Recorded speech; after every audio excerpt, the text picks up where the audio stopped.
Hi there, I'm Alex Davies, Entertainment Editor at GB News, and this is GB News Originals. Now, if you've not been living under a rock for the past week, you may know that the celebrity Traitors has kicked off on the BBC with a whole host of famous faces hoping they have what it takes not to be banished or even worse, murdered.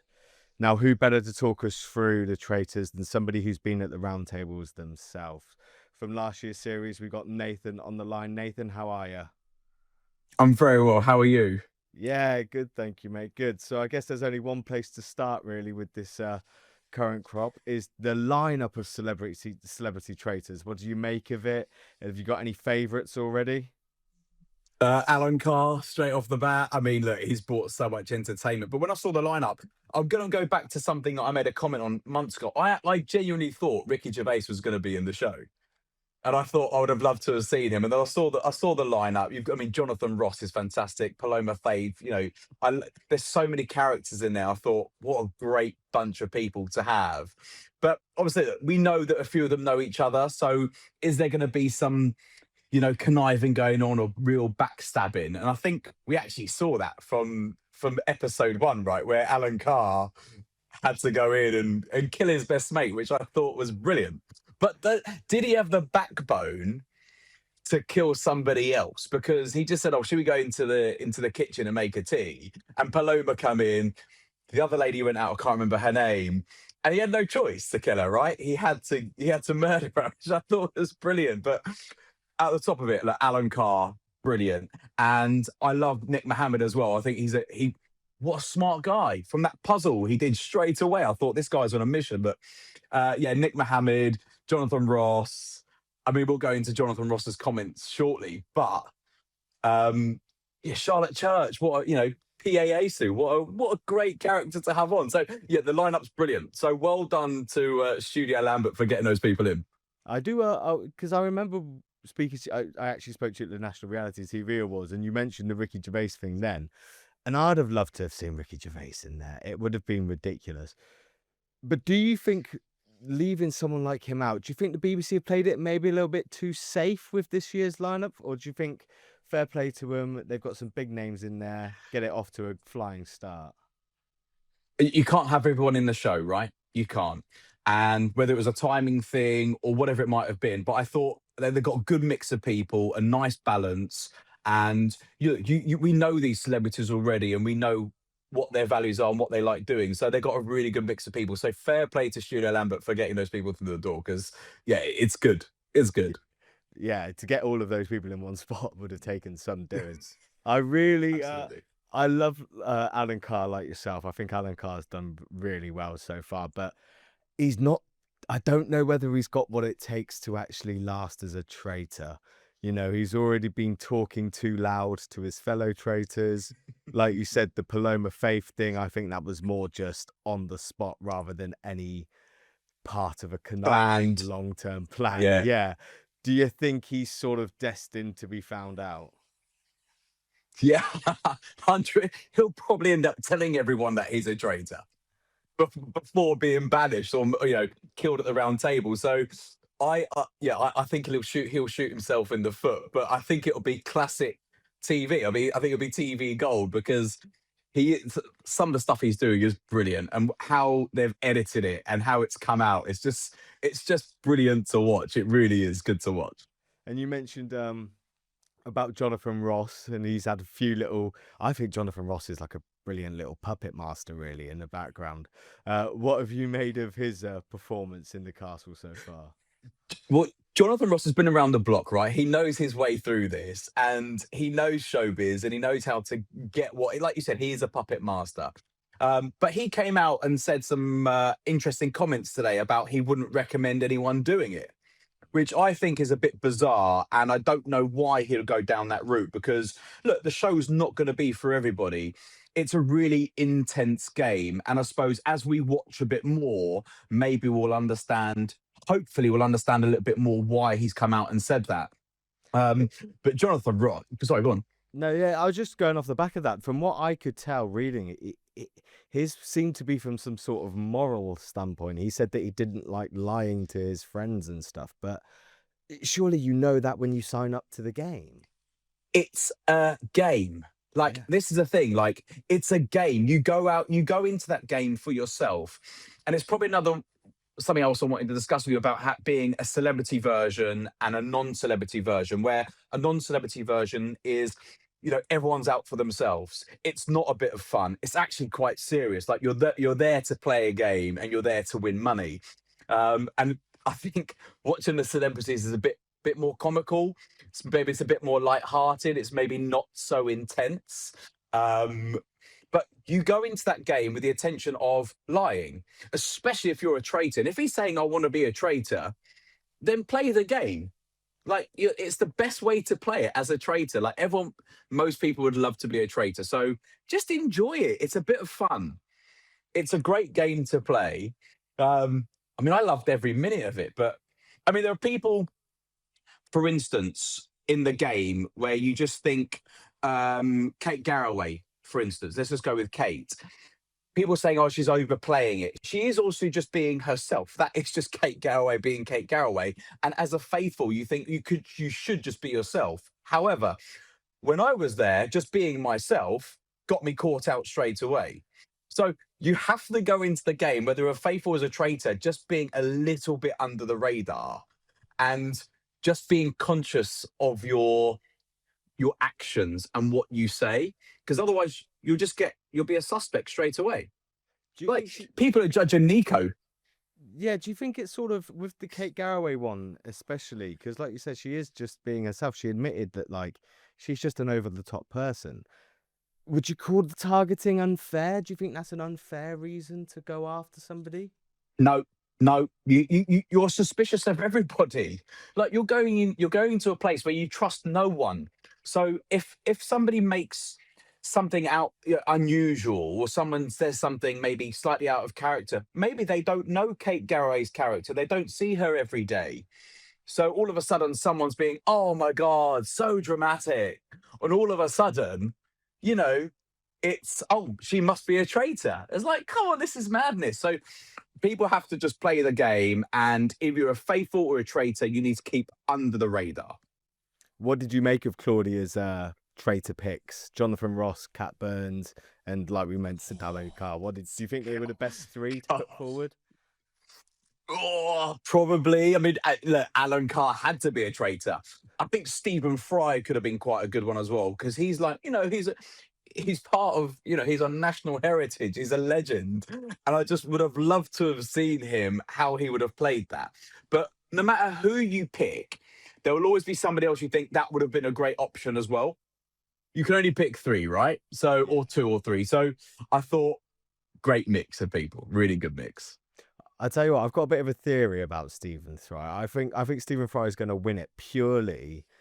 I think he'll get recruited down the line, right? But at that first round table, he sat there and he sort of, out of nowhere, took on the role of, like, mediating the whole thing. Yeah. And nobody asked him to do that, but nobody questioned him when he did it. So nobody was like, that's odd behavior. Maybe Stephen Fry's a traitor. Everybody just went, yeah, it's Stephen Fry. He's going to mediate the whole thing, and then he'll get picked. He'll get recruited, I think, and he'll win it. That's my early theory there. He's smarter than the average Joe, right? We all know this. So he's very articulate in what he says. He thinks about everything. He's not rash. He doesn't just come out and say things. He thinks about everything. I mean, he went back to look at who had been killed in Shakespeare. Like, he went back to look. He went to the library to. Who does that? Who does that? So look, he's an extremely smart chap, and he knows exactly what he's doing. He thinks about everything he says, unlike myself. So I think he'll go a long way. He'll definitely be in the final for sure. I do want to talk about your time on the Traitors as well. I do. Yeah, I think he will do well. I do want to talk about your time in the Traitors as well. But who do you think will be in the final with him? We both think he's going to be a finalist. Who do you think could challenge him for that title? Lady Imrie, I think she is a classy lady. I mean, she should be M from James Bond, right? She is so classy. Yeah, she's great. I think she could go all the way because people respect her. She's very calm. She thinks about things. I think she'll go all the way. Stephen Fry. I actually think Jonathan Ross will be all right unless he gives it away too easily. Um, Burns, I think she could do quite well. She's my little Mina in there. She's done really well. She's quite cool, quite calm. Um, it's going to be interesting. I'm going to go for anyone. I'll say Stephen Fry will go a long way. I think Stephen Fry could go a long way, and hopefully Yeah. this we were left on a cliffhanger after episode 2 between Kate and Nico, wasn't there? That Co- first banishment. Yeah. Do you think Kate's gone? Oh, they leave it in a way where you think one of them, it could be somebody else, who knows? But I think it could be. I think Nico, I think the way it looks, Nico's probably going. That would be my gut feeling. But hey, who am I? I know nothing about this game clearly because I was out straight away. Well, let's talk If about your experience, because even though you were the first banished, you did at least get to experience the round table. I believe it was Lynn who was murdered before you, and she didn't even get to experience the round table. You got to see what it was like to be sat there with your fellow contestants and the words and the verbal diarrhea just throwing back and forth. Is that a memory that's just going to live with you forever, being in that type of yeah, it's like environment? PTS. It's like PTS. When I watched it, it was like, oh my God, the round table's back. And it's like watching other people's a little bit easier. But it really is intense, especially as players that are not celebrities and you have no idea who these people are. Then all of a sudden, these people are just gunning for you. And especially when you're a faithful, it's like you could take it so personally, but it is just a game, right? And you have to remember that. So even though I was gutted, I subconsciously I always know it's a game. But I mean, yeah, I was so happy and lucky that I got to experience that because, like you said, Yin was murdered the night before. Jack decided to jump off, get off the train, and then he wasn't picked. Remember, when they were hanging from the trees, they didn't save him. So yeah, I was one of the few that managed to. Well, yeah, I was lucky enough to stay around the round table, which was very intense. But I was gutted. Also, I didn't get to do a trial. We didn't get to do. Oh, I can't. A mission, and I would love to have done a mission. Well, I mentioned earlier about, because in case you couldn't tell, I felt that the targeting of Kate Garraway just for her being slightly flamboyant has been relatively unfair. But again, I've never been in that environment, so I don't know what you have to go off. When you were there as the first person, and like you say, you were a faithful. Don't forget, you weren't a traitor, and you had, I don't know, 20 odd people coming for you. Did you feel in that environment, it sounds like you were able to separate it slightly between a game and taking it personally, but was there not a little bit of you that felt like, guys, what on earth are you all going on about? 100%. It's like, what are you doing? Like, look around the room. Why would you pick me? How does this make any sense? But has during the day made some rumors and was, talking about things which probably didn't happen. So all of a sudden, you've got this, it's easy then if somebody's mentioned somebody, it's quite easy then to jump on that bandwagon and just pick, because you've got to pick someone. And you've got no evidence or no data, or you've got nothing to go by. However, in that game, you just have to watch people. You really do just have to watch people. And I picked up a few people straight away. I knew Armani and I knew Linda. And the only reason why I picked Kaz is because he was going around talking about me during the day, and Leon as well. He mentioned something around the round table, which I picked up on, and I thought, you guys are gunning for me. But I knew Linda and I knew Armani, and you have to watch people, you do. But I don't know, I only knew Linda because I actually spent time with her on the train. And when I saw her around the round table, the blood just drained from her face. And I was like, that is so obvious. You do not want to be a traitor. Like, I was like, was it Jake who picked up on the fact that Claudia came in and said the word traitors, and she just turned around. Like, it's so obvious. It's so obvious. But round that round table, you've got 20 odd people gunning for you. And once one or two people pick on somebody, they all go, yeah, I think we'll just go for that person. What's I mean, it's a social experiment, right? But what's funny is that people follow people. Someone will mention something and somebody go, "Oh yeah, you're right." Like, think for yourself. Think for yourself and have your own opinion. Have your own opinion and base it on what you experience, not what somebody else tells you. Yeah, herd mentality is very, very strong in that sort of a show. Was there anything you wish that you'd been able to do a bit differently then to sort of throw people off the scent? Or to that point, do you think as soon as somebody just said your name, you're on the ropes, you're fighting a losing battle? In some ways, you are, yeah. And there was a fight which I tried to give back, which it's not always shown, and you can't always see it. But I think once a couple of people have got your name and you're talked around the round table or during the day, that's it. They're going to pick somebody because nobody wants to be banished or taken out straight away, especially around the first round table. So a lot of people did keep quiet. Some didn't so much, but it was just one of those things. Somebody had to get picked. It was me. But what a great experience! Like even now, doing what I do every day, people still recognize you and be like, "Oh, you're the guy from the Traitors. Oh, you were banished." Or, it is crazy. Even though you're in one or two episodes, doing what I do on a daily basis, people still recognize you. People say, "I'm gutted you're out straight away," or "It's really unfair," or "How did they come to that, conclusion?" But it is what it is. It is what it is. Your And time is your time. how much do we actually not see? Because, you hear about, if we use things like The Apprentice, for example, they say that those boardroom sessions go on for absolutely hours upon end. Is it the same for the It's rap? no secret. Yeah, it's 3 hours. It can be 3 hours, 2 hours, or 3 hours of filming, and loads of discussions go on. So you look at the round table yesterday, and you think quite short and sweet. Everyone gets their piece, but it goes on for a lot longer than that. It really does. They can't put it all into an hour. Mm. That's let's say the sad thing, but also the good thing about it. They pick the best bits and they put it together.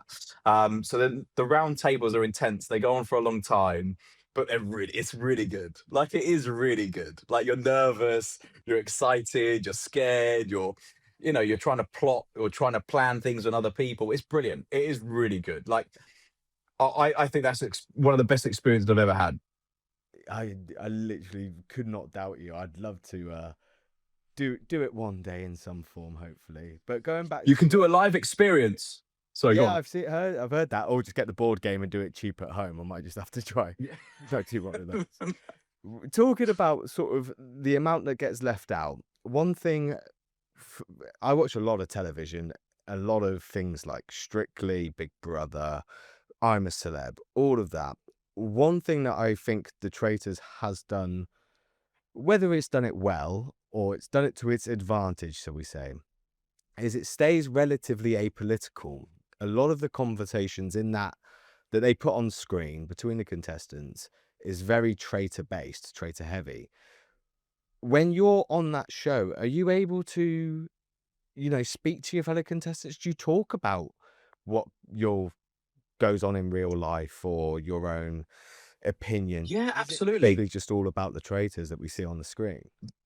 No, the cameras are rolling, and you are allowed to have any. If the conversations open up about anything that you want to talk about in personal life, you are absolutely free to do so. Like there's no conversation off limits. Like the cameras are rolling, and you crack on. Like you play the game, and whether you're having a personal conversation about life or whatever it might be, your views, that's entirely up to you. So yeah, no one steps in and says no, you can't talk about that or you can't do this. It's open. The cameras are rolling, your mics are on, you chat. Mm. It must just be an editing decision because, like I say, I think it probably does work to the benefit of the show, but it just seems every other show that's on telly at the moment seems to like to turn everything into a a culture war. No, I think look, if you don't always look, people watch the Traitors because of the Traitors. I think their stories come a little bit later on because obviously you've got more time to put things in. So when you've got 20 odd players, they all want to talk about their life. People always, conversations about what you do or what you like doing or who you live with or struggles that you've been through in life. I had those conversations with a lots of people in there, but you can't put everyone's stories in there straight away. It has to be about the game. And it really should be like that. should be about the game. And then later on, as you get towards the final, you've got less people. You could then probably understand, people's lives and the struggles that they've been through. But I think at the beginning, you can't get through all of that, and it'd be a bit boring, really, because we don't know who they are. Mm. Yeah, and You like know, I you said, don't know. it's clearly worked to its advantage. It's one of the biggest shows on television as well, and I like the fact that it's released. What I will give the BBC credit for is that it's proved that you can still release things on a Wednesday and a Thursday, and you don't need to throw everything straight at it straight away. You don't need to give everybody the whole box set, even though it's pre-recorded. People are still tuning in week after week, which I think is, in today's world, a real testament to the strength of the show, to be honest. Yeah, it is, and look, it's a psychology game. It's built around lies, deceit. Like, it's exciting to watch. Like, why would you not want to watch it? But it's also, like, I think when you've got real players in there, it's probably a little bit more intense and a bit probably better to watch from that element. I mean, watching the celebrity traitors is really funny, and it's great because you get to see the characters that you already know playing out this game. But I think when it comes to people that don't know each other, it does get a bit more intense, and there's a lot more to lose, and there's a lot more at stake. So I love just the normal version for that element, but watching the celebrity version just for its entertainment purposes is also really, really good. And what about an All Stars version? If they would you go back and do it again if the opportunity arose? Well, I didn't get as far as I wanted to, so they won't be inviting me back. That is for sure, because I'll be out straight away probably again. I mean, coming up against Harry or Mina or any of the guys, like they're so good. I mean, even Harry around the live experience won again, or Wilf. He won again. That they're so good at this. They're so good at blagging their way through things. I would love to do it again. Of course I would, but I don't know. Like, I think once you've experienced it once, I don't think going back to it again I don't think it's for me. I'd like to probably do something else though. What were you thinking?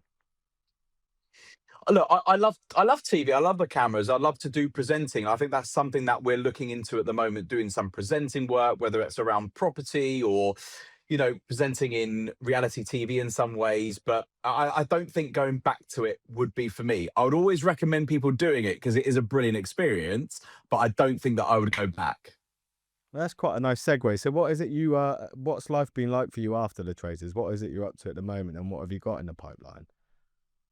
Well, look, I've been doing property for 24 years, and people know me for what I do in the property world. That's what I'm known for, property. So whether it's buying or refurbishing or dealing with high net worth individuals or celebrities, whatever it might be, I'm dealing with their assets or buying them properties. That's what I've always been good at.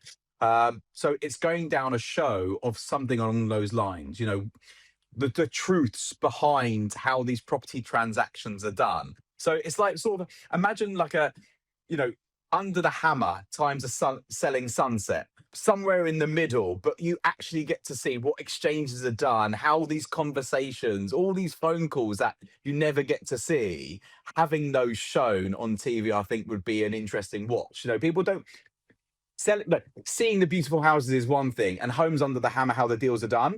But it's having those conversations in between, I think, is really interesting, and showing that in real life would be great. Like, do you know what an exchange of contract actually looks like? No, no one knows what a solicitor actually does. So it's showing all of that, the nitty gritty, the weeding and the dealing. Yeah, I'd love to show that. So I, that's in the pipeline. I just know that it takes a vast chunk out of my pay packet each month. That's all I know. Yep.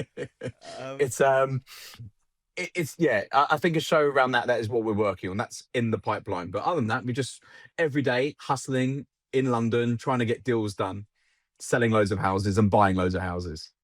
well, you'll have to keep us updated, and I'll definitely tune in. Thank you very much for taking the time to speak to me. I really enjoyed that. I wish you the best of luck with it, and hopefully we'll chat again soon. Well, let's catch up after the Traitors is finished, or maybe in between somewhere. Let's do it. Perfect. Yeah. All right. Sounds good. Thanks, Nathan, mate. Appreciate it. You have a good day. So there you have it. That was GB News Originals. If you liked what you saw, do be sure to give us a like and a subscribe and download the app from the App Store.